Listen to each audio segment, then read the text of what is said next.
हलमा उपस्थित हुनुभएका सभाध्यक्ष, प्रमुख अतिथि, विशिष्ट अतिथि, समय सूचीका अतिथिहरू लगायत पूर्व विद्यार्थी तथा हाल अध्ययनरत विद्यार्थीहरू लगायत यो हलमा उपस्थित हुनुभएका सम्पूर्ण महानुभावहरूमा म लोकेश बोराको तर्फबाट नमस्कार साथै न्यानो अभिवादन प्रत्याउँछु स्वीकार्नुहोस्।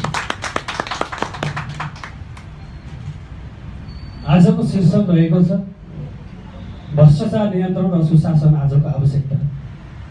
सर्वप्रथम त म आजको यो महत्त्वपूर्ण शीर्षक भ्रष्टाचार नियन्त्रण र सुशासन आजको आवश्यकता भन्ने महत्त्वपूर्ण विषयमा आफ्ना केही पहलहरू प्रस्तुत गर्न गइरहेको छु। सुरुमा त भ्रष्टाचारको विषयलाई उठान गरेँ मैले। भ्रष्टाचार भनेको सार्वजनिक सम्पत्तिको दुरुपयोग गरी व्यक्तिगत लाभ लिने कामलाई नै भ्रष्टाचार भन्ने गरेका छौँ हामीले। मैले देखे गरेको छु, धेरै ठाउँमा सुनेको छु, तर रियलमा पनि देखेको छु।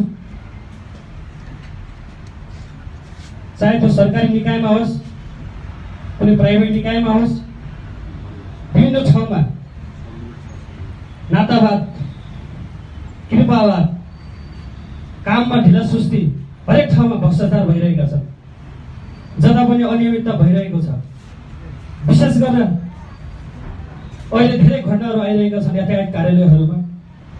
2-4 पैसाको लोभ देखाएर, 2-4 पैसा दिएर नक्कली फेक लाइसेन्सहरू, विभिन्न किसिमका उदार भाषण गर्ने, उदार कुरा गरेर रियल लाइसेन्स नदिएर आज चाहिँ जनताहरू ठगिएको अवस्था छ। चाहे शिक्षा क्षेत्रमा होस्, शिक्षामा पनि भ्रष्टाचार त्यस्तै छ। हरेक ठाउँमा सुशासन आजको आवश्यकता हो।